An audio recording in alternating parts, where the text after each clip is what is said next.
Hey, Andre, how long have we been running the world's toughest towing test, the Ike Gauntlet? It's almost 13 years, my friend. Wow, that is a lot of towing over the years, huh? So in this video/podcast, we thought it'd be fun to kind of share with you the secrets that we've learned, talk about not just what it's like to tow with a truck, but what it's like to tow with a compact truck, a mid-size truck, a full-size truck, a heavy-duty truck, SUV, and EV, and then pick the one that we like the best. So if you're picking a vehicle for towing, we'll kind of go into that. And then we're going to get into some news. But first, before we do any of that, can I tell you a story? Yeah, what's that? So last year, I don't want to throw any manufacturer under the bus, so I won't name the manufacturer. Please name them. I will not. I can't do that. That's not the way we roll here at TFL Truck. And by the way, Case is unavailable today, so you're stuck with me. Yeah, so... sorry. That's okay. All right. So I'm at this... Tell me a story. Yeah, so it's a brand new big SUV that's being rolled out. Okay. And they're doing the press presentation. And there's the CEO of the company there. Not the main CEO, but like the local... But like North America? Yeah. Okay. And then there is an engineer. Oh, good. So this very professional presentation. And at the end of it, they put up this slide and they say, I think it was, this vehicle can tow 8,000 pounds. So that kind of narrows it down to what it is. I think it was 8,000. And I'm like, great, that's a lot of weight. That is a lot of towing capability, 8,000 pounds. Pretty good. Serious. Yeah, that's nice. Yeah. So then they have a Q&A session. Yes. I raise my hand and I go, excuse me, to the CEO. And I'm like, does it have a brake controller? And he's like, he looks at the engineer and the engineer says no. And I said, well, that means it can tow 3,000. And the CEO executive says, no, it can tow 8,000. And I'm like, no, it can tow 3,000. Wow, you got into a little scuffle? I was being a little haughty, I guess. I can be known to be a little full of myself. So maybe that was bad on my part. But then kind of afterwards, he's like, well, let's discuss this afterwards. So then me and him and the engineer, we get together and he asked the engineer, and the engineer says, like, yeah, without a brake controller, you can really only tow 3,000 pounds. Well, so I'm assuming that SUV has a hitch. Yes. It has a plug by the rear bumper, which is a 7-pin, which is appropriate. But what it doesn't have is an actual button or buttons on the dash somewhere that allows the driver to control the trailer brake gain and also the emergency squeeze. Yeah, which activates the brakes on the trailer. Yes. And let me expand on that. So I've been listening to Matt's podcast, the Smoking Tire. Yes, and I listen too. Yeah, for the last 3 weeks, they've been discussing they're getting a trailer and they're going to have a car trailer, and they've been discussing either buying a vehicle and they're getting their fans' input into what vehicle they should have to tow this thing. And at the top of the list until this week was either the Bentayga, which is cool. Nothing wrong with the Bentayga. No, it's awesome. Or a Porsche Cayenne hybrid. And then they were kind of wondering how much you can tow, and you can go and you can look up the tow rating on those vehicles, and it's pretty high. But never in the discussion did any of them mention, I think, 3 important facts. And this is the kind of stuff that we want to bring out so that you guys are aware of this, right? They never mentioned the brake controller, which once again, without the brake controller, and we'll talk about why you can only tow 3,000 pounds. They never mentioned the fact that in California, if you're towing, you can only go 55. Still by law, this is amazing because that law was in effect 30 or 40 years ago. It's a towing buzzkill. Yeah. and then the third thing that they never mentioned is tongue weight. So I thought it'd be good to talk about all that so people understand why when you're choosing a tow rig, these 3 things are very important because they all come down to how much you can tow. So let's start with the brake controller. Now, you don't always need a brake controller. There are hydraulic brakes, right, that most boat trailers use. Yeah, surge brakes. But let's talk about why the manufacturer of this big SUV said it could tow 8,000, but without a brake controller, it can only tow 3,000. Why don't you explain that, if you would be so kind? Well, so the CEO, I imagine, I wasn't there. I wasn't in the room that day. Yeah. But I imagine that the engineering team and the CEO, they looked at it and they said, we have a full-size SUV, and it has the big engine. Yes. It has a nice transmission. Yes. It has a lot of cooling. It does. It has a good suspension. Yep. So based on those factors, it's rated, they certified it to pull 8,000 pounds. That's great. But the vehicle can pull up the mountain, but what about stopping? right? Or going down the mountain. Yeah, exactly, which is more important. And Matt and Zach, which I know, they were talking about the fact that, like, Cayenne has these great brakes. It's a Porsche. Amazing brakes. Amazing brakes on the track, but no matter how much a brake is amazing, it's not going to stop 8,000 pounds of weight that pushing down on it from behind. You're more than doubling the weight of the vehicle. Yes. Right. Let's say your SUV weighs, let's say 6,000 pounds, maybe 7,000 pounds, depending on the SUV, right? Whatever it may be. Let's say you have several people in it as well. Well, if you put 8,000 pound trailer behind it, you're more than doubled the weight of that vehicle, right? So you have amazing brakes, but let's say we do the Ike Gauntlet. The downhill section is 8 miles long. And if you're riding your brake, it's going to boil the brake fluid, it's going to boil the brakes. And exactly. when we first started, we used to use a little device that would measure the temperature of the brakes just to show you how hot they got. I mean, you would burn your finger on these things. And this is with the brake controller. This is like hundreds of degrees. Yes. I mean, we're talking about 400 degrees or 500 degrees Fahrenheit.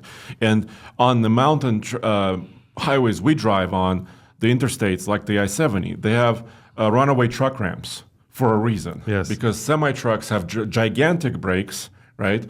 But some of them have accidents, and some of them have to go up these humongous sandy ramps to slow themselves down when their brakes give out. So let's connect the dots. So what a brake controller does is it allows you to control the brakes that are on the trailer. Yes. So that you have, if it's a dual axle, you have 4 more brakes essentially. Triple axle, you might have 6 more brakes, and you might need it so that you can actually slow down the vehicle and the load. And no matter how well a vehicle is engineered for the racetrack, it's not engineered, to stop 8,000 pounds of weight pushing on its butt down a hill. Exactly. And so I think the first question that you need to ask yourself is, does it have a brake controller? Because without that, you're, by law, especially in California, you are limited to only 3,000 pounds, and the police will check. Yeah, and actually that law varies state by state. Yes. Some states are a little bit more lenient, some states are a little bit more harsh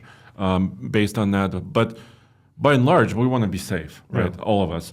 So yes, you could slow down something that weighs 2,000 or 3,000 pounds, maybe with a standard vehicle brakes.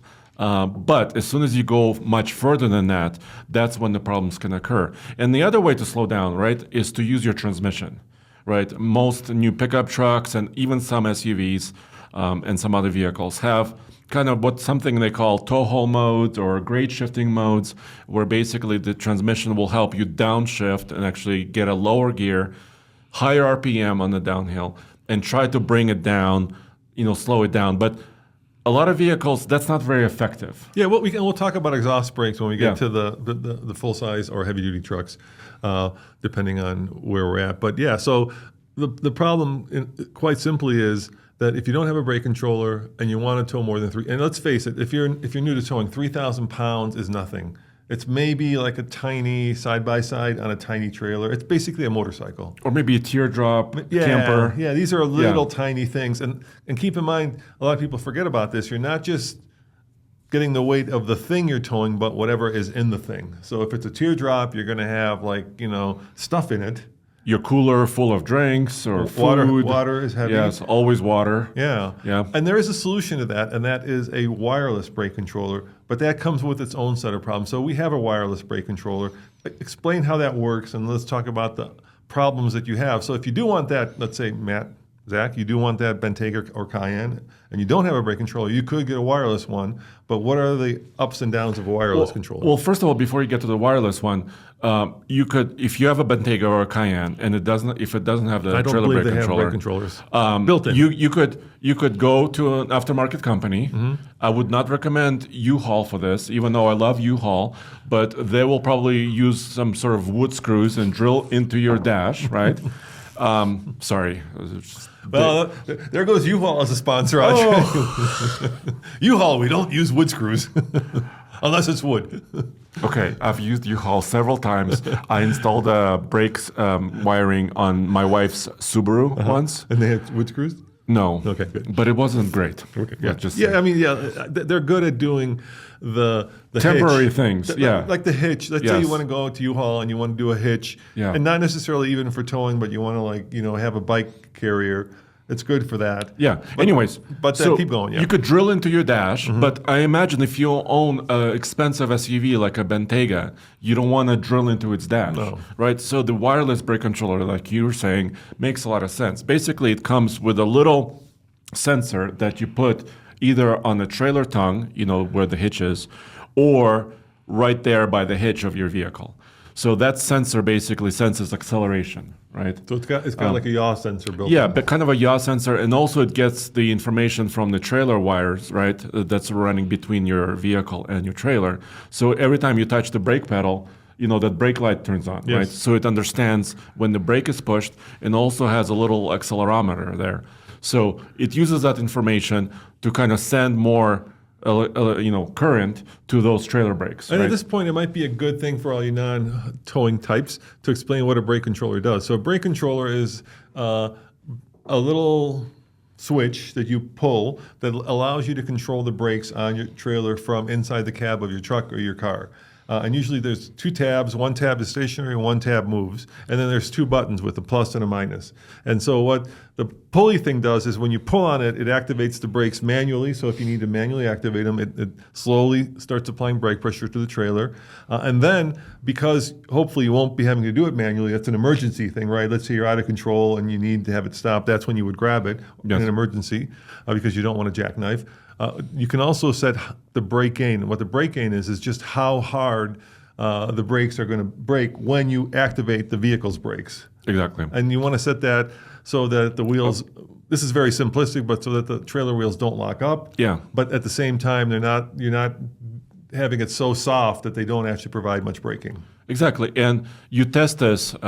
Actually, our producer Cole just pulled up one of the images here on the screen. This was from our recent Ike Gauntlet that we were doing, a competition between half-ton trucks. And you're seeing General Motors. This is a GMC Sierra 1500.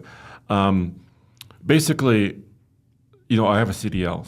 So what they teach We should have said that at the beginning. I'm sorry. Yeah, we should have. So I don't want to. Commercial driver's license. Commercial driver's license. Yeah. And what basically. You can drive big rigs. Yes, but what they teach in school for commercial drivers is that there is a pre-trip inspection. Yep.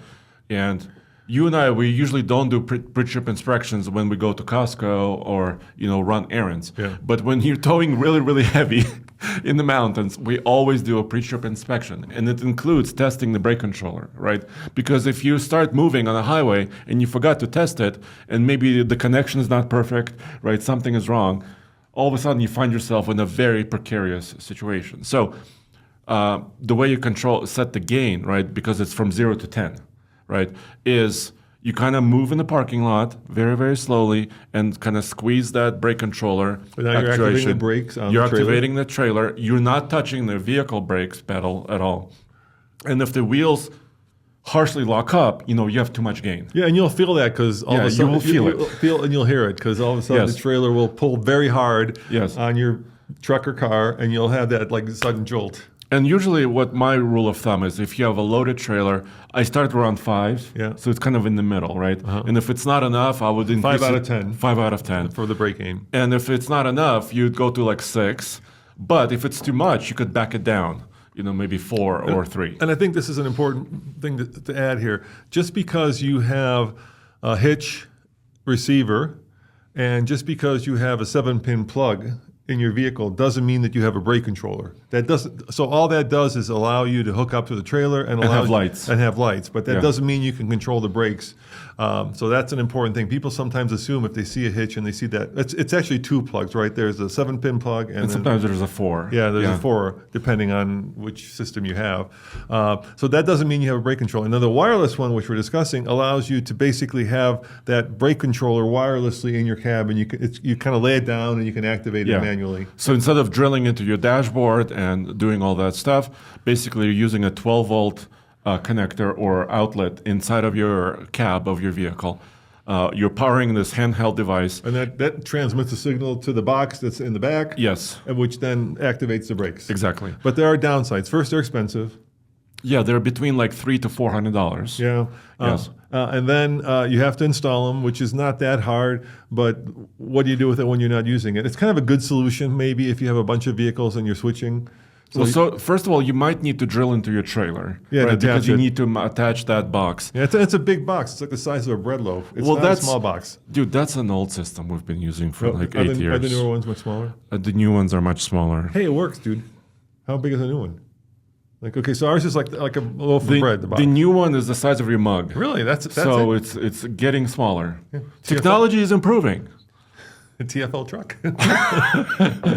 One place when you don't want U-Haul to sponsor your videos.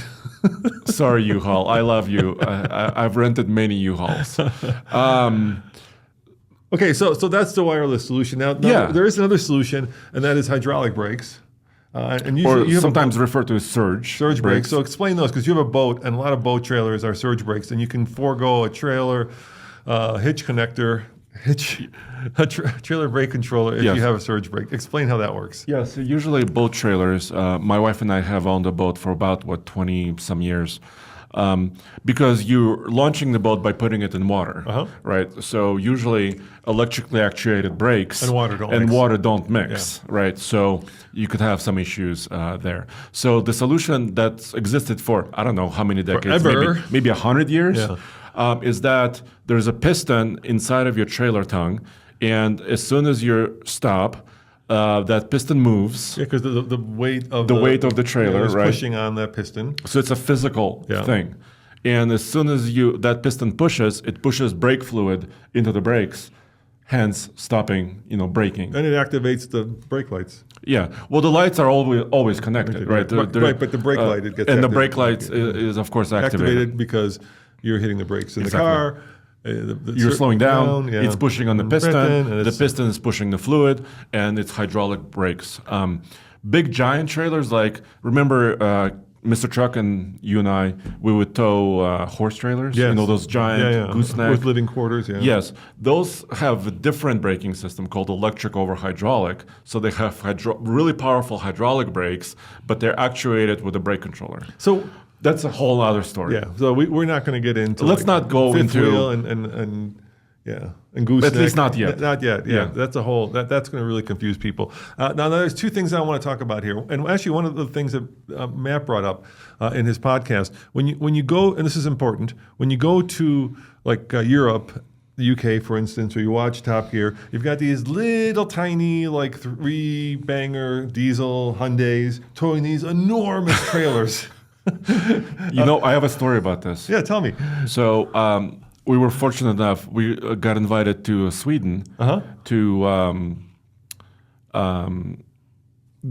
go see some prototypes with Hyundai, right? Hyundai invited us, right? And I was there with some engineers from Hyundai, and they're from Germany, right? And they're testing a lot of different vehicles, and they're testing, all of the electric vehicles there as well. And I was telling him about towing, right? We were talking about pulling trailers. He's like, well, let me tell you, I have a BMW 5 Series sedan, and I pull 5,000 pounds with it like every other week. That's what they do. I'm like, whoa, dude, you have a 5 Series BMW? He's like, yeah, no problem. Just hook up a giant trailer to it, and, we just go down the road. So why is that? Well, there is a thing that's very different between American towing and European towing. There's a couple things, actually. So in Europe, they have very low towing speeds. So and winding roads that are very slow. So like California and Europe, if you're towing, there's always signs that say how fast you can go if you're towing. And usually, let's say the speed limit in kilometers is 80 or something like that. Towing tends to be much less than that, like 50 kilometers or 45. And if I'm saying this wrong, you can correct me. And the reason for that is because of tongue weight. So tongue weight is how much weight the trailer is pushing down on the back of your vehicle. And this has to do with payload because the two are inextricably connected. And in Europe, they tow with a lot less tongue weight. So in America, the standard is 10% of your trailer weight goes on the tongue. So let's put that in real terms. Let's pick a truck and let's talk about what that means. Well, let's say a 5,000-pound trailer. Okay, so you have a 5,000-pound trailer. 10% is 500 pounds. Right. So you're towing with, let's say, a midsize truck, which would have how much payload? Well, if you're Tacoma, you could have like 1,200 pounds of payload, maybe 1,000 pounds of payload. All right, so let's just go 1,000. Yeah. So now you're towing a 5,000-pound trailer, which means that 500 pounds of weight is pushing down on the back of your truck. And it starts squatting. Yes. And it takes away 500 pounds of your payload. So if it's me, you, and the trailer in that Tacoma, that's it. That's it, because we're both 250-ish around. Yes. So maybe just a couple pounds less. Yeah, so we've maxed out the payload. Exactly.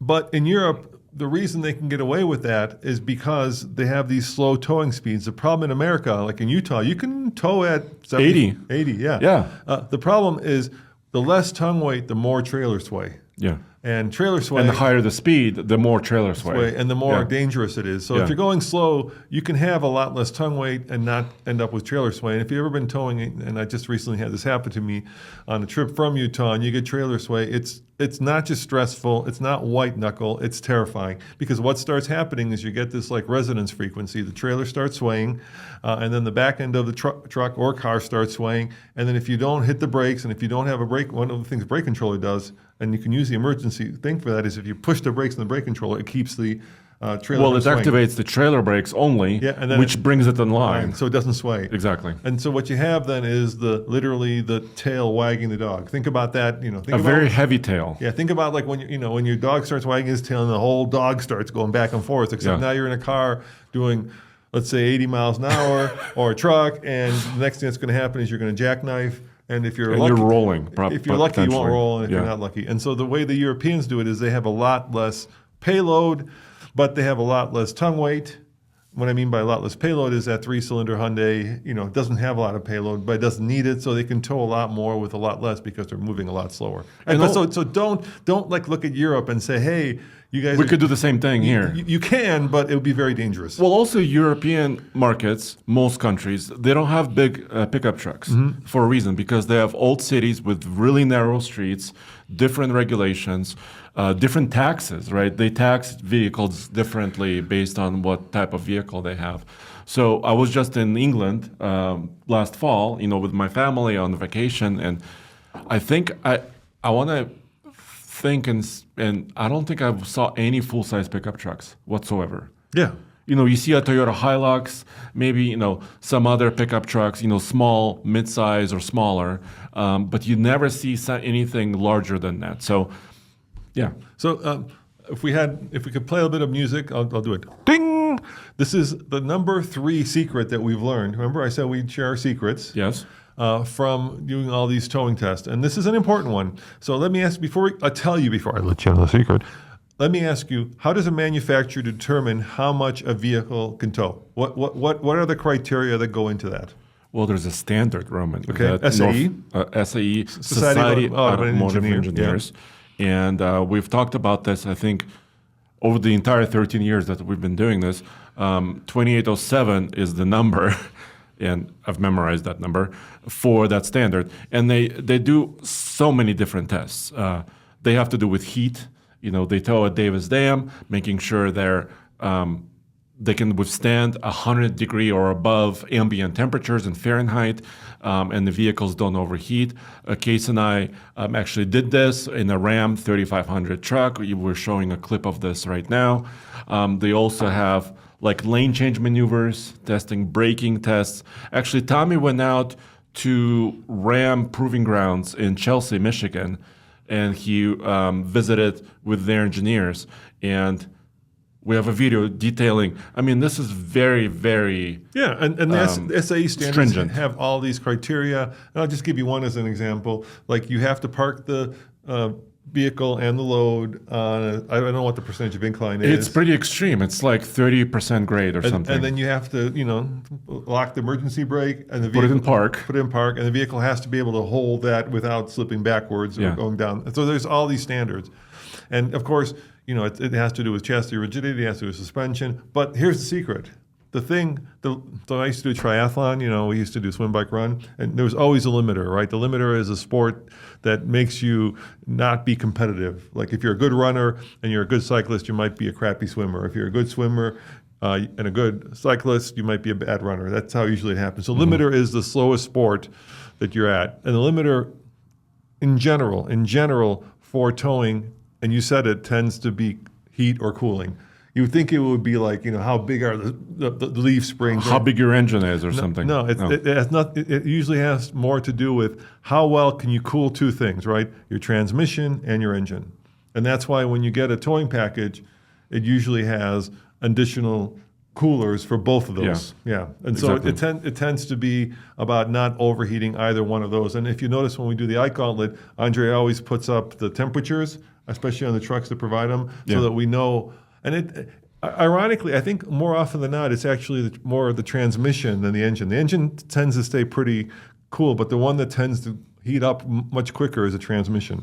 And if you keep your transmission running hot more often, it just degrades the transmission, right? Yeah. You may have to service it sooner, or it may actually break down sooner. Yeah, so let me return that back to practical terms. Like I said, Matt and Zach are looking for a tow vehicle. I would promise you that probably the Porsche Cayenne and the Bentayga don't have additional cooling for towing. Yeah, but they have cooling for maybe track work. Yeah. And they probably have cooling because these are very high horsepower. But their transmissions, I wonder. I wonder if they have like transmission coolers. But I listened, I listen every week, but I listened to what they were saying, and somebody recommended an F-150 hybrid to them. Okay. And as you know, I used to own one. Yeah. And what I liked when they were talking about it, they talked about its power generation export, because they're thinking about towing race cars to the track, right? Mm-hmm. And when you get to the track, what do you need? You need some power, to run maybe, additional coolers for your race car, or, maybe you're cooking lunch or something. So I think I would recommend an F-150 hybrid. Yeah. I think people have been recommending trucks, but look, these guys are... Well, they're also talking about dualies, and I think that would be overkill. But Matt is he's a race guy. He's a track rat. Right? Yes. These are not. This is L.A. We're not in Dallas or Houston. If you were in Dallas, then a dually would be mandatory. And living with a pickup truck in L.A., I could see as being not just problematic, but where do you store it? Plus, you can't really. It's not a kind of a fun car, and it's just not a very much. It's the last thing I would think of in LA. But anyway, I don't want to go down that road. So the number 2 secret. What is that? You got it right there. Pick the right hitch. Let's talk about hitches. I'm glad you asked. Yes, because I have a hitch. Wahoo! I brought something here. So we've been using different hitches over the years. Yes, but one of my favorites, and the one I owned the longest, is WaySafe. And they're a sponsor of ours, because we try to pick sponsors that we use and believe in and like, and they have a lot of advantages. I think one of the biggest ones, of course, is right there in the front. You can see it if you're watching the video. What am I pointing to? It's a weight scale that's built into the hitch. Yes. So basically, there's a low hydraulic piston inside of this metal hitch. The one I'm showing here is the new Aero model, which is steel, but most of their hitches are actually aluminum. And I have both. I have an aluminum hitch at home, and I have now this. This is my personal one. And aluminum hitches are nice because they're lighter. Yeah, because some of these hitches, especially for heavy-duty pickup trucks, they can weigh 60, 70, 80 pounds. Yeah, try moving that around. So, yes, you can pick it up once, but as soon as you start moving it every week, your back starts to hurt very quickly. And then this solves a pretty important question. You remember we talked about payload and 10% and tongue weight. How do you know what 10% is? How do you guess at it? And let me actually make that even more complicated. We tow a lot of vehicles, and tongue weight changes based on where the towing vehicle sits on the trailer. Mm-hmm. So if the vehicle's in the back, you're going to have very little tongue weight, and if the vehicle's in the front, you're going to have a lot of tongue weight. But how do you know how much tongue weight you have? You have a WaySafe hitch. Exactly. So if you want to be at that magic 10% number, WaySafe is a really great solution to do that. And Roman, you and I recently discussed this because we were pulling a side-by-side, right? Mm-hmm. And a side-by-side, like a Kawasaki or a Polaris or something like that, the engine is in the back. So most of the weight of that side-by-side is actually not in the front, where a normal vehicle, like a car, would have most of its weight in the front. So you have to be kind of mindful of that, because if you are pulling a side-by-side, you might want to push it a little bit more forward, because the center of mass, has to move a little bit closer to the middle. But you will know this using this hitch. Yeah, they're just a really great American company, and we have been using them now for a couple of years, and we've been very happy We're not just advertisers. We're also customers. Well, I've owned my hitch for like 10 years or more. And we pride ourselves on recommending things that we believe in. That's one of the things we do. Yeah. You'll note that we don't have any gambling advertising.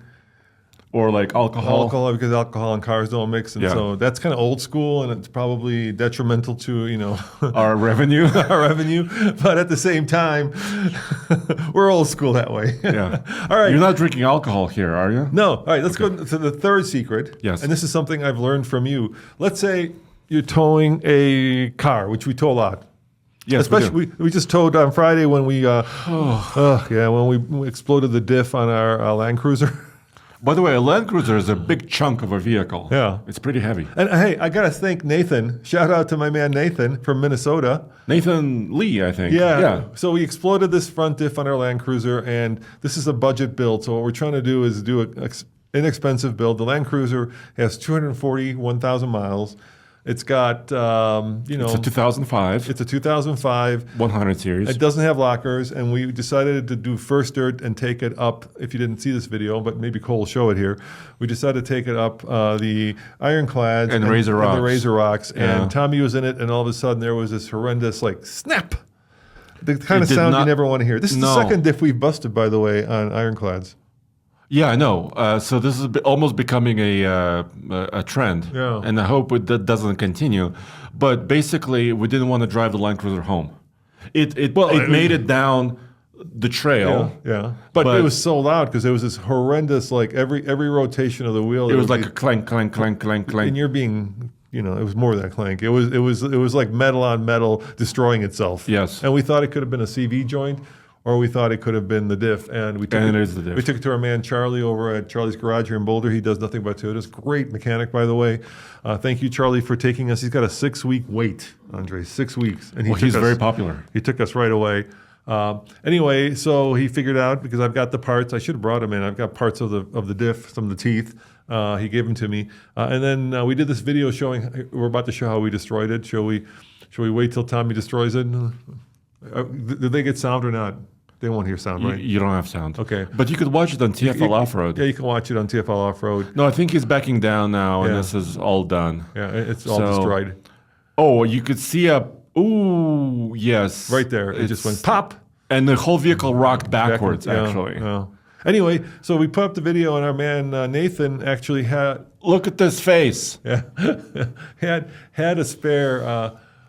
100 series Land Cruiser diff that he's sending us just for the cost of the shipping. Yeah, which is $190. So Nathan, thank you so much. Thank you, dude. My God. You're way too generous. And not only is he shipping it, when I called him this morning, he's like, I'm going to go to the UPS right now. The guy he was really proactive. Just amazing. It's going to be here Monday. And the problem is when we have a vehicle and it can't be driven, to us, this is a revenue model that we use to make money by having videos that we can film about the cars, and if they're sitting at the repair shop, they're not making money. They're not making money. Yeah. So anyway, then we got it down the trail, but then we went. Of course, we got our heavy duty truck, which is great because it can tow a ton. We have a Silverado. Yeah, we have a Silverado heavy duty Trail Boss, which we didn't need, but we hooked up our big Tex trailer to it, 3,000 pounds, and we drove it up there, loaded it up, and then the secret is. The Land Cruiser has recovery points. So you could take a strap and strap it to the trailer using the recovery points, which is easy. Which are visible. Easy. They're hooks basically, right? So you hook up the hook on the strap to the hook on the Land Cruiser. Maybe you cross them so it's not, and you do 4 and away you go. But there's a problem with that. So you always do something interesting, and that is you always hook up the vehicle using the tire and the wheels. So basically you put a strap over each of the tires and then you ratchet it down to the trailer. Why do you do that, Andre? Why not just use those recovery hooks? Because this method takes a lot longer and it seems counterintuitive. But there's a really good reason for that. Well, now it doesn't take longer because I'm so good. Yeah, he's gotten good at it. We've been doing it so much. He can knock out this strapping method in about 22 seconds. Well, it's now like NASCAR. Per wheel. It's now not like NASCAR. It's almost like NASCAR. No, it's because of the suspension of the vehicle, right? Especially if you have an off-roader with a lot of suspension travel. Yeah. let's say you hook up to the bumper using the tow hooks, front and back. Yeah, the recovery and then points, you go down the highway. And the thing bounces. And you hit like the first undulation or a pothole, and the vehicle goes up and down, it compresses, and that rope gets loose. Yeah. Right? The strap. And the strap gets loose, and it could actually come off. Yeah. Because if it gets too loose, it'll just come off of it. And you'd be amazed at like side-by-sides or off-roaders how much they actually kind of, especially like Jeeps and stuff like that. Yeah, anything with a lot of suspension travel, move up and down. And by this method, you're basically hitching to the unsprung weight. Yeah, basically to the tire itself. And the tire may squish, but it's not moving a lot. Yeah, right? now there's another solution. Polaris does these straps that have like giant rubber bands between the strap and the shock straps. Shock straps, they call them. And that allows the strap to kind of give a little bit. And also, it puts tension. It puts tension into the strap. They use this like, I don't know what it's made out of, like some polymer, some kind of stretchy polymer. Yeah. So it puts tension into the strap, so it doesn't tend to come off. Yeah. Right? So instead of transferring that up and down motion into the strap, which then starts to loosen up. It's basically a spring within the strap. It's a spring, yeah. So it lets the strap stay. So that's a good solution, but I think your solution of actually tying down to the wheel and tire is much smarter. Yeah, and it's actually, once you do it a couple times, it actually becomes very easy until you ask me to move your Porsche. And the Porsche sits so low that the strap would hit the side of the car. I tried to get between the fender and the wheel and the tire, and there's like a half an inch of space.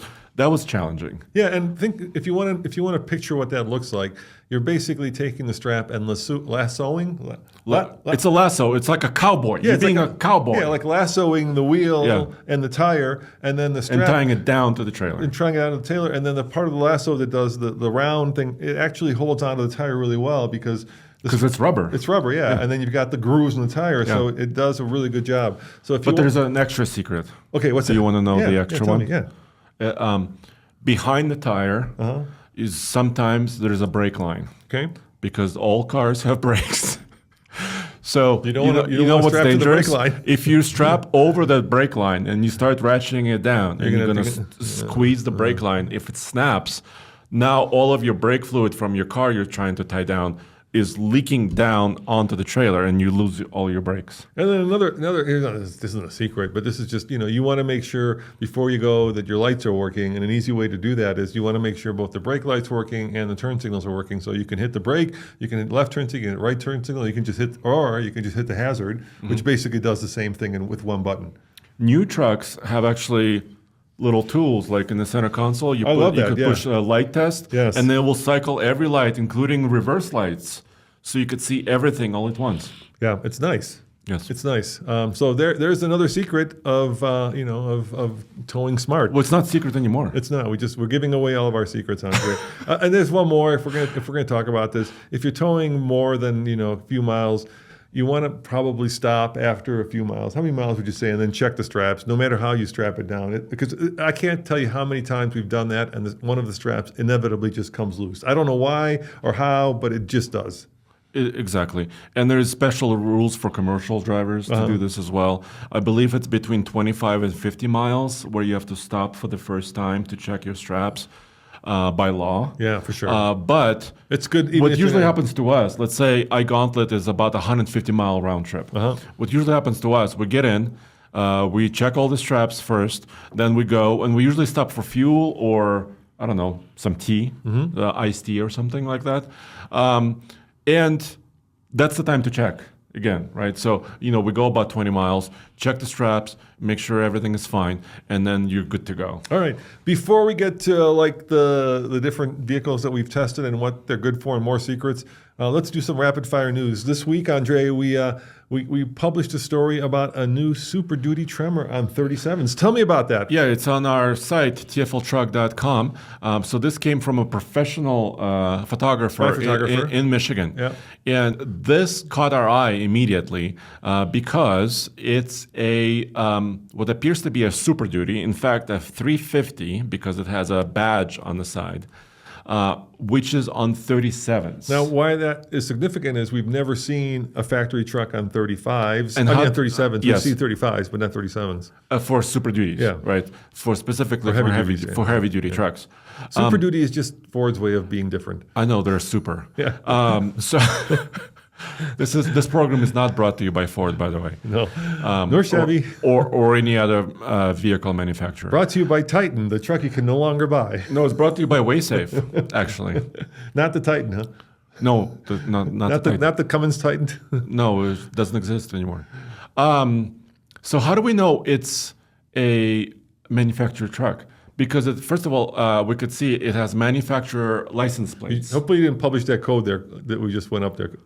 Okay, good, thanks. It's a temporary code. Okay, good. All right, good. So anyway, so this is kind of a sand colored. We think it's being tested. So this is in Michigan near their headquarters and their factories. And has manufacturer plates. It's clearly, because we have detail shots, if you scroll down, detail shots of the tires, and it's definitely a 37 by 11.5. So it's a little bit of a pizza cutter, right? Because it's not a super wide tire. But we published a video. We talked about everything that has to do with this truck. And a lot of people said, you know what, it's okay to have a narrower tire because, first of all, it's not sticking out, very far past the fenders, which is illegal actually. And also it has good traction because sometimes you need that weight to get down either to the solid ground below the sand or maybe to the solid ground below the snow. So it's a good tire. The thing that's important about this, I think, Andre, is that this is Ford's reaction / because Ford is very competitive all of them to the new diesel Power Wagon. Yeah. So as you know, Ram just came out with finally the thing that people have been asking for as long as we've been doing this, and that is a diesel Power Wagon. And so I think Ford's not taking that lying down, and they're saying, okay, well, you guys can do a diesel Power Wagon because for a long time you couldn't get a diesel Power Wagon, actually forever, but you could get a diesel Tremor.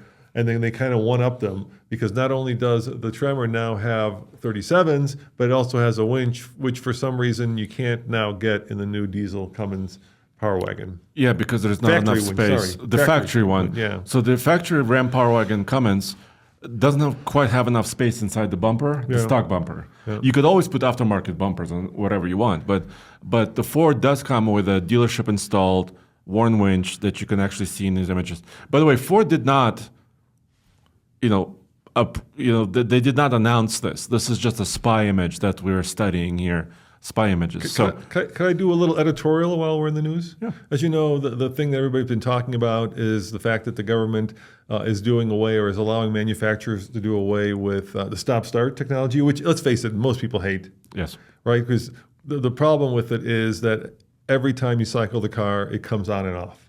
But the government did something else, and that is basically they got rid of all legislation and the basis on which we have clean air. You didn't need to gut our clean air to get rid of stop-start. And my editorial is this. I believe in choice, always have believed in choice. So why not just make it so that you can turn it on or turn it off and it stays whatever you do. So if you want to use it, you turn it on, and then if you're stuck in traffic in LA and you're polluting the air because you're spewing out, you just turn on and the engine turns off and you're not moving. Or if you hate it so much because the whole thing shakes or you're worried about longevity, which is also, by the way, a red herring. The manufacturers know that the starter's being used more, so there's this red herring out there that it kills the battery, untrue. That it kills the starter, untrue. Right? They've upped the battery, they've upped the starter. It doesn't do much to the longevity of the engine, but just make it so that we as truck and car buyers can choose to leave it on or off. Wouldn't that be a better solution than gutting the stuff that makes our air clean? I think so. Legislation. I like choice, everybody. So just, hey, here's a button. If I want to use it, I turn it on. Or leave the button. Yeah, that's right. Leave the button. The button is there. Yeah, just leave the button and let me turn it on. But make it... whatever I decide, I decide. Yeah. Yeah, that seems like the simplest. If you hate it, you push it once. And it's off forever. It's off for the rest of the ownership experience of that vehicle. Or if it doesn't bother you, then you leave it on. But give people the choice. Don't gut clean air just because of some stupid, switch that this is just so. Because at the end of the day, sure, here's another fallacy, of course. The government also said, and this is not political, but this is the truth, Andre. They also said that it's going to make vehicles $1,000 to $2,000 cheaper. Let me ask you this. Have you ever seen the cost of new vehicles go down? Ever? Not in the last 13 years. Has there ever been a moment where manufacturers have said, you know what, we're dropping the cost of a vehicle by $1,000 or $2,000? That has never happened. Think about this. COVID, right? Prices went up. COVID's over. Did prices go down? They kept going up. Chip shortage. Prices went up. Yes. Did they ever come down after the chips were restored? I haven't noticed. Yeah. Can you see the CEOs of the manufacturers who, by the way, are making a boat ton of money think to themselves, you know what, let's pass on those savings to the consumers? Can you actually ever see that happening? I have never seen that. And I've talked to like our friends at dealerships. They have never seen in the history of cars prices go down, at least not in the last, let's say, 20 years. Well, what fluctuates a lot is incentives, right? Yes. You can have incentives, but we're talking about sticker pricing, right? But the pricing that's on the window. But when we started this, the average new car price was like $38,000. Now it's $55,000. Exactly. Yes. That number has not gone down. And yeah, sure, there are incentives, yada yada yada. But the actual price that people are paying has not gone down. And there's proof of that because now we're looking at like 8-year loans, or God help you, 10-year loans, because you're guaranteed to be underwater in any of those situations. So don't be disingenuous. If you actually wanna, I would say, if you actually wanna bring down prices, how about we reintroduce competition and we get rid of tariffs? And this is getting political, I understand that, but in my America that I believed in, competition made prices go down and tariffs were a bad thing, right? There was a lot of time in America where we believed in free trade because it made this country great. And by putting protectionist walls up, sure, you're kind of speaking to a certain percentage of the population, but at the end of the day, you're going to be paying higher prices for everything. And I think that's unfortunately where we're at. And I'm sorry if it got political, but I value clean air, Andre, because I know it costs a lot more to go to the hospital when you end up with cancer than it does, to have a stupid-ass stop-start button that you can just turn off and leave off. Exactly. Anyway, sorry about that, guys. And I would also say that I believe in smart engineering. Yeah. Right? And there's several companies who are engineering, actually more affordable, or they try to, right, engineer more affordable things. And that's why I'm kind of excited what, next year or two will bring, right? We're talking about Tello, we're talking about Slate, we're talking about what Ford is doing, we're talking about, Ram bringing back the midsize truck. So if you do smart engineering, maybe you can actually decrease the pricing. Yeah, all right, let's talk about more news. New Detroit diesel, semi. Yeah, so Zach, producer Zach, did a lot of work. He wrote a very detailed story on TFLtruck.com because Detroit diesel, we're talking about semi-trucks now.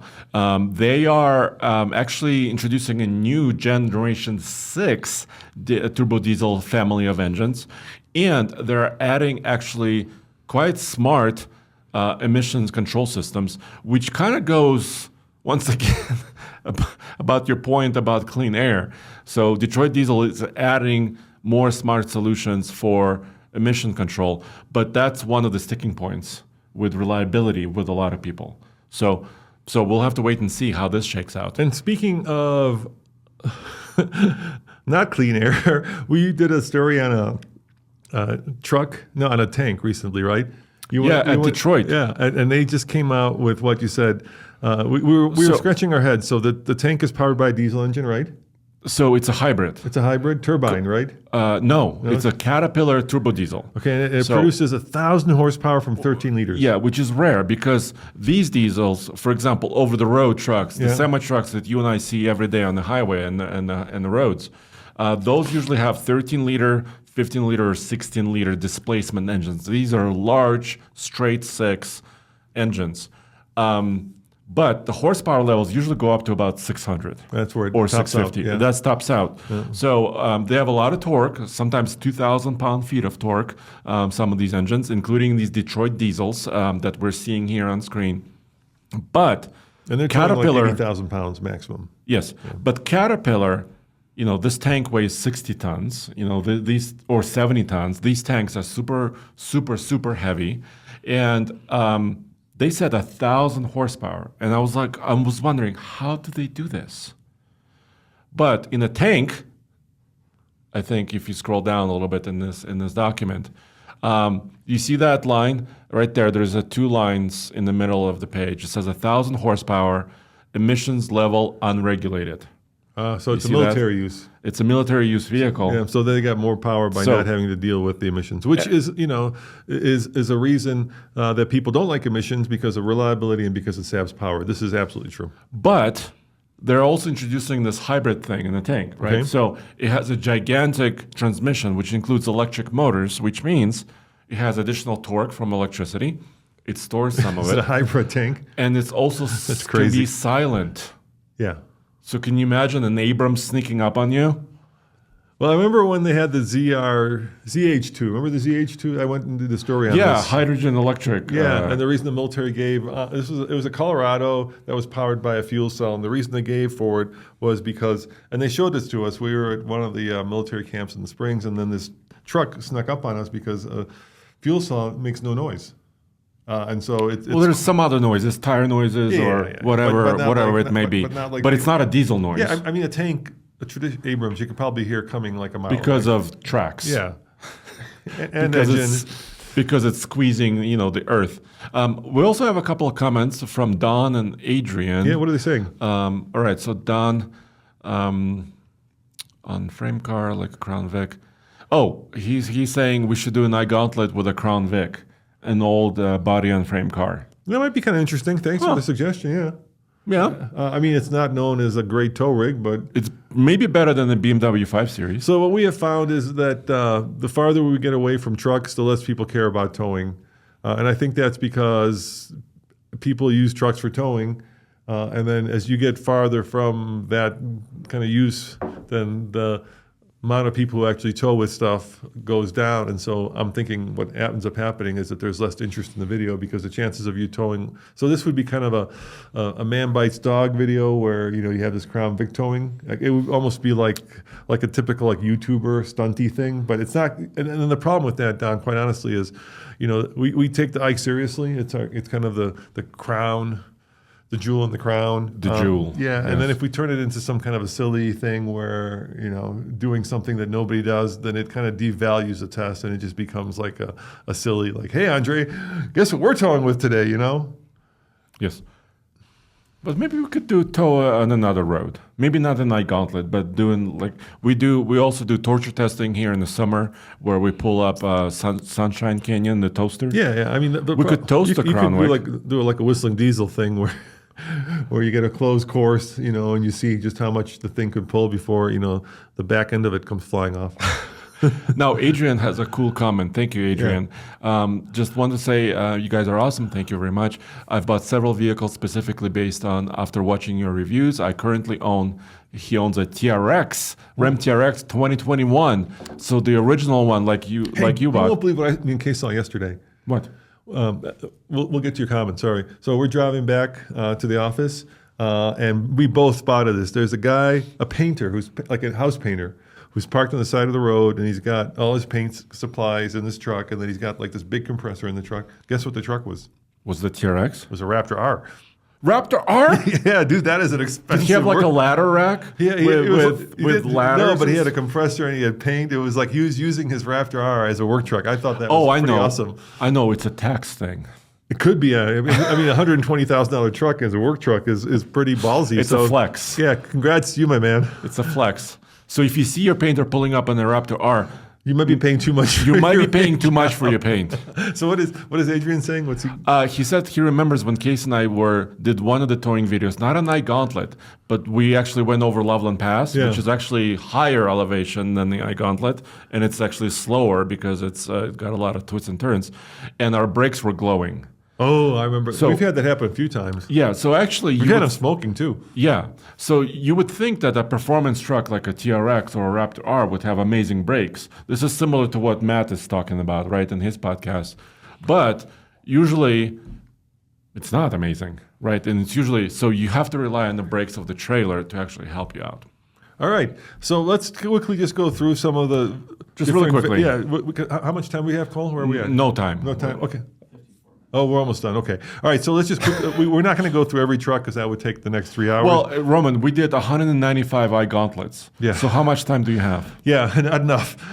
All right. So let's start with compact. There's really only 2 compact trucks right now, the Santa Cruz and, of course, the Maverick. And we have towed with both. Well, Nathan tried to tow with his Santa Cruz a lot, but he couldn't get the wiring harness for some reason. Yeah, there was like a delay in parts. Yeah. Poor Nathan. So sorry about that. But the Maverick does tow a maximum of 4,000 if you get the towing package. And now for 2025 and beyond, even the hybrid is rated at that with the towing package. With the front, not the all-wheel drive, the front-wheel drive. No, all of them. All of them, okay. All of them are now rated at the 4,000 pounds, which is pretty good. And there we are towing a K truck. Yes. On an Aluma trailer in this case. So what's amazing, here's the amazing thing about the Maverick.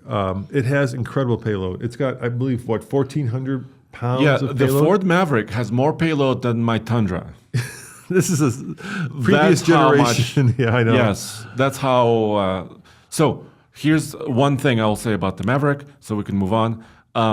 The Maverick at the limit, which we're almost at, right? We're pulling, approximately almost 4,000 pounds here. And we should talk about that, actually. Another one of our sponsors is Aluma Trailer, which we're using. And the great thing about the big texture that we own, we bought. And that weighs about 3,300 pounds. So it's heavy. Yeah. But what's its capability? How much can it tow? Like almost 10K, right? Well, you could put almost 10K on top of it. Now, when you're towing, you got to also add the weight of the trailer to whatever you're towing. So if you're towing a 3,300 pound trailer and then you put a 7,000 pound vehicle on top of it. Now it's over 10,000 pounds. Yeah, the trailer doesn't magically go away. It's still there. And the nice thing about the Aluma, and the reason we work with them, is they're very light. Yeah. So it allows us to do things like tow, because if we had the big... We wouldn't be able to tow the K-Truck. Yeah, because it would be 3,300 and the K-Truck... Plus, 2,000? Yeah, but the Aluma is 2,000 something? It's the Aluma. This Aluma is 20 feet long, and it weighs about 1,900 pounds. Yeah. So that allows us a lot more freedom. And also, it's efficient thing, right? It's an efficiency thing. The less weight you're towing, the more efficient you can be. And so the K-Truck is about 2,000, the trailer is about 2,000. So we're maxing out this Maverick, and this is quite nice. But it still performed well. The suspension didn't squat a lot. It was very stable. Sometimes when you reach that limit on any vehicle, it starts to be, a little bit wobbly. It starts to struggle. It starts to kind of sway a little bit.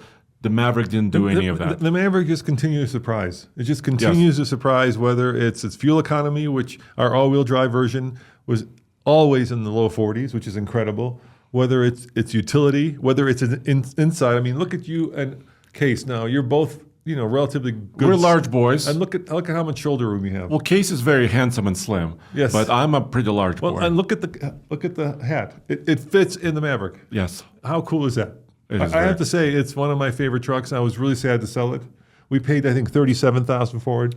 And we lost a bit of money. We lost like $7,000 when we sold it, like 6 months later, but we had put 10,000 miles. This is the TFL way, Andre. We always lose money. Well, we lose money maybe on the sale. This is the way. But we gain money, hopefully, if people watch our videos. On the videos, yeah. Yes, we should gain a little bit of money there. All right, let's jump to midsize trucks. The cool thing about midsize trucks is, I think another secret that we probably should discuss at this point, and that is you've got so many varied powertrains, so everything from the Frontier with a traditional, normally aspirated V6, yes, to the Canyon Colorado twins, which are 4-cylinder turbos, to like the Raptor Ranger, which has a 6-cylinder turbo. Yeah. Right there's just this huge spread of different kinds of powertrains, to the Tacoma, which can be hybridized, so it's electrified. Exactly. And the one thing I would say, the secret is, especially when you're towing in the mountains like we are, because you're going up to almost 12,000,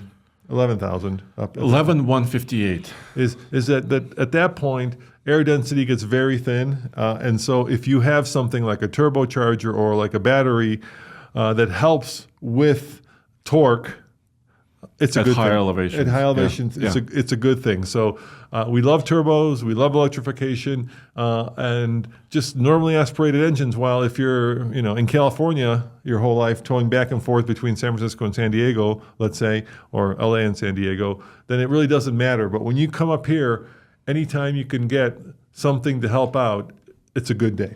Yeah, or especially if you go into like Tahoe or Big Bear. Yeah. I mean, I'm not getting down on the Frontier. No. Actually, there is another little secret, Roman. Yes, what is that, Andre?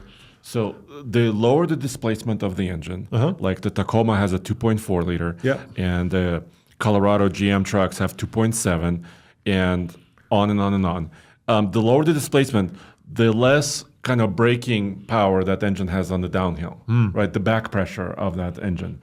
So what we've noticed is, especially with the turbocharged engines, they have amazing power, right? So much power to go up the mountain and really great control. But we use our brakes more often on the way down. So there is a trade-off. So it's not perfect. So what I would say, because one of the things we promised here, and we're so out of time, is that we would pick the best towing truck out of the midsize trucks.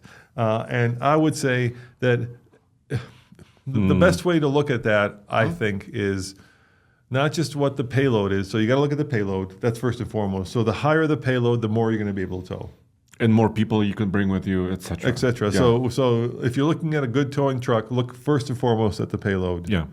Then I would say look at what you have in terms of helping out the engine. Do you have a battery? Because that battery can also help slow you down. On the way down. Because the electric motor, like in the Maverick, for example, provides a little bit more resistance on the way down. Yes. Yeah, so that's good. Do you have a turbo? Same kind of deal. How many turbos do you have? How many turbos? Do you have one? Do you have two? Yes. And it's not just about, because you would think it's about the car or truck that has the most horsepower. No, it's, like you said, it's more about the payload. It's more about that. And is there a specific tow package that allows you to tow more than normal? In other words, does the vehicle, like remember the Gladiator?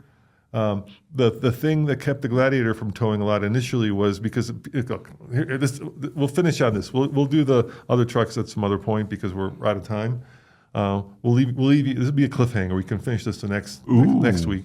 But remember the thing about the Gladiator was we said when they introduced it, we were like, oh, it's a Wrangler with a bed, and Jeep was like, no, it's not a Wrangler with a bed. And what they pointed to was the fact that they had to redesign the front of the Gladiator to give it better cooling so that it could actually tow stuff. Yes.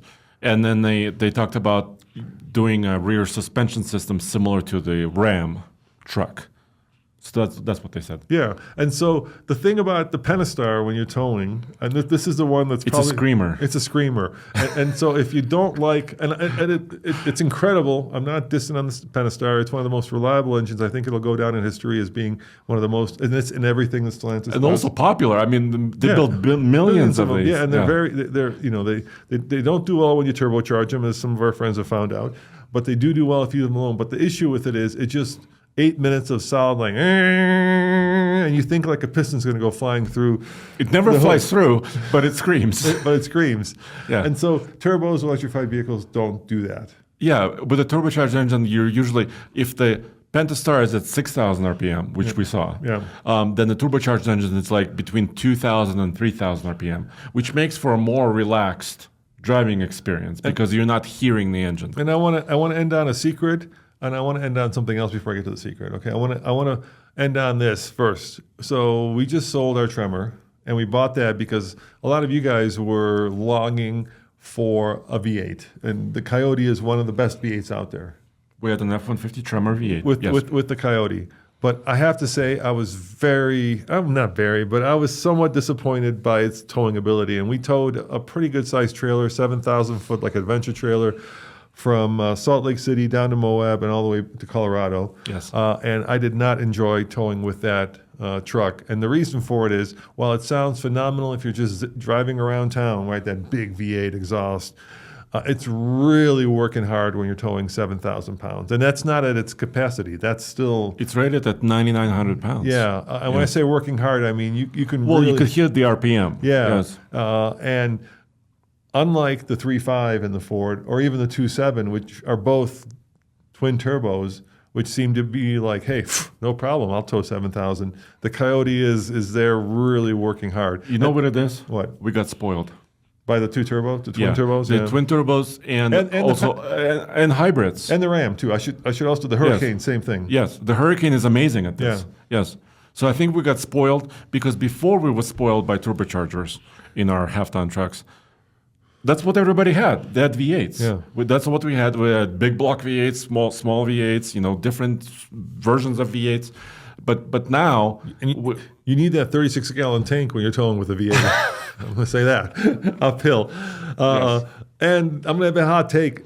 If I'm doing the Ike Gauntlet only, not going cross country, but going up and down a mountain, the best towing truck right now are EVs, bar none. Remember the Rivian? Just flies up the mountain.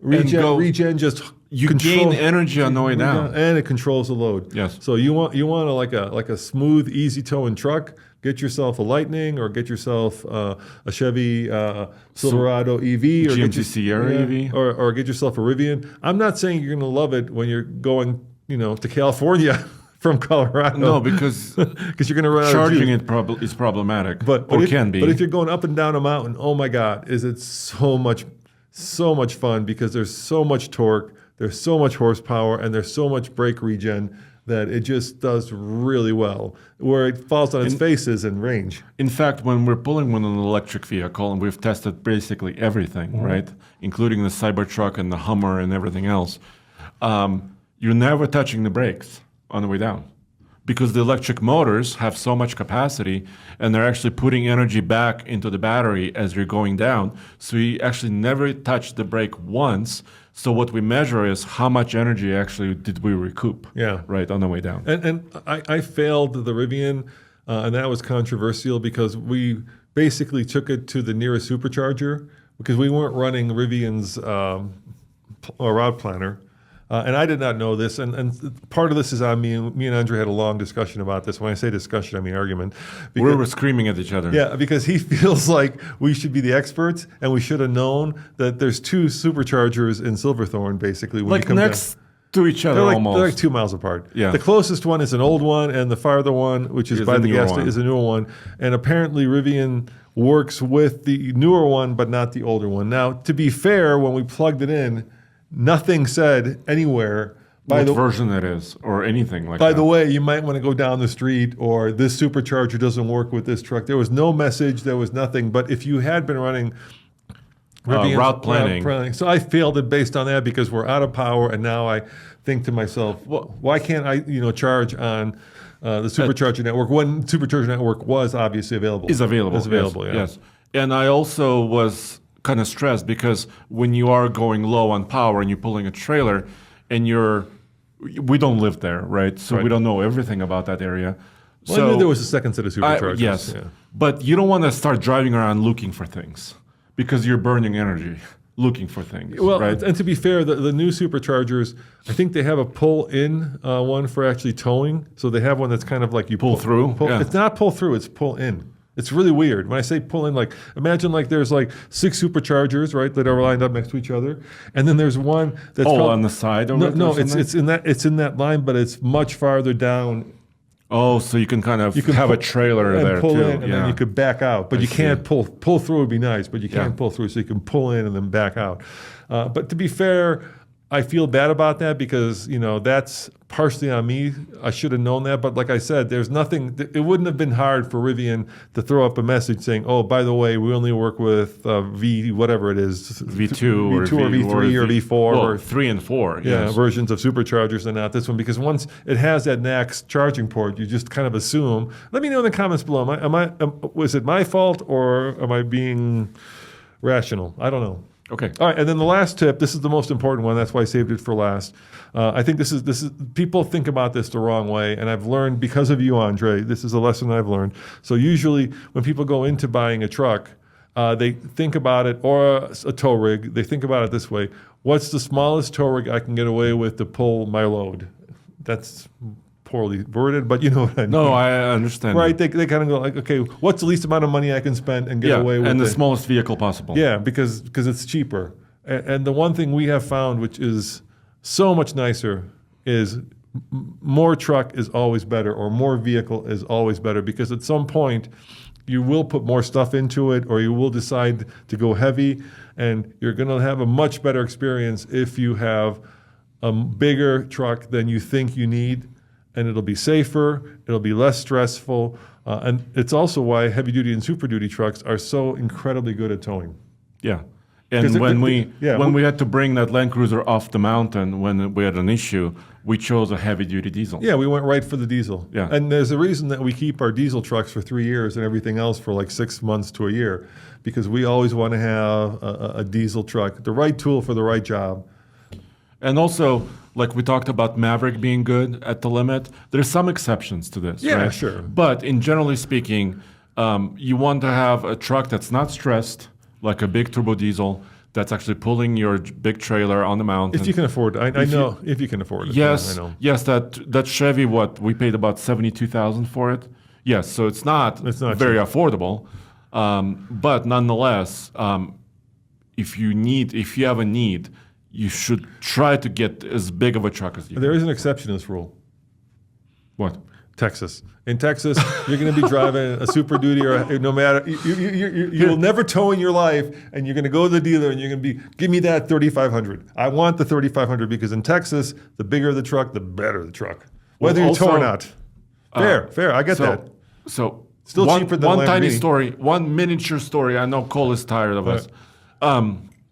I went to ski at Purgatory Mountain Ski Resort near Durango, Colorado, which is south Colorado, and we pull up to the parking lot, at the resort, and where the mountain is, right, where everybody's parking to go skiing.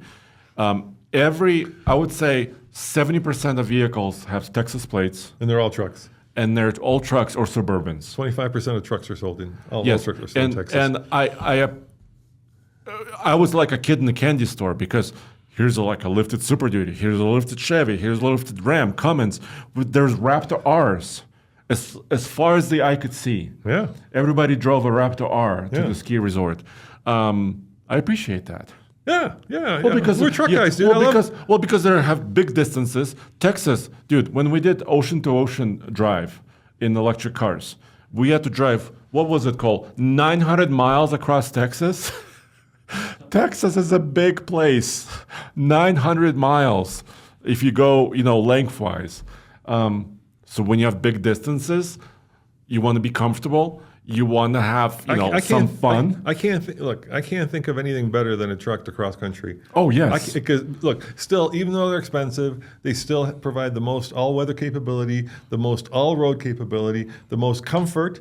My daily is always either going to be a truck or some kind of a truck-based SUV. I just love trucks. I love the amount of comfort, safety, flexibility they give you, and so I'm with you, dude. But never be too confident, Roman. Always obey laws. Well, what we see in the mountains in the snowstorm? People drive in an F-150 at 100 miles an hour during a snowstorm. Because you can start quicker, but it doesn't mean you can stop quicker. Please be mindful. We also had this discussion. This is kind of getting on a little thin ice here, but obviously people go over what the recommended towing amount is, right? They a lot of times, and we get these stories all the time. I took my old Ranger and I towed.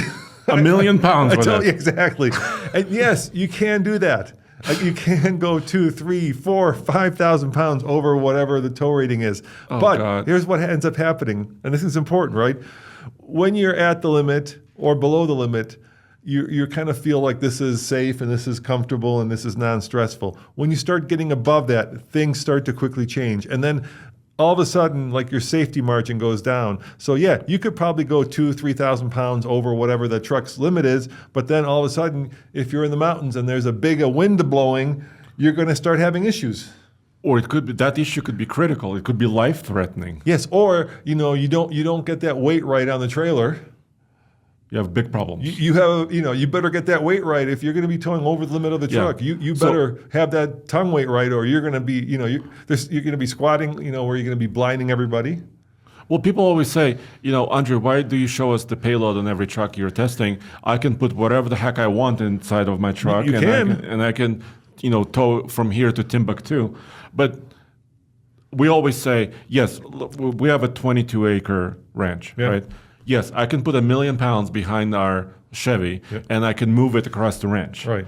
But if you ask me, Andre, do you want to go to California with this? No, absolutely not. No, and then because it's very dangerous. I also have to think, illegal. If you think practically, if you're above whatever the tow limit is and you get in an accident, you will be sued. Yeah. Exactly right. And you will not win. Somebody be like, that truck was not going to stop. No, and you will not win. And also, while it may look fun to go into a runaway truck ramp, it's not. It hurts. And we haven't done it, but we've talked to people who have. It's not fun. Because it's couple of feet of sand. Yeah, so it's not a nice slow stop. No, it's meant to stop an 80,000-pound truck that's out of control. So it's like hitting a brick wall, basically. Exactly, yes. All right, well, I think we've nailed that down. And thank you again for joining us. We really appreciate that you're watching or listening. And head on over to where, Andre, if they want to see more TFL videos? Well, alltfl.com or tfltruck.com is a nice place. Andre works hard on that website, so if you want to see it first, head on over there. We'll see you guys next time. Ciao.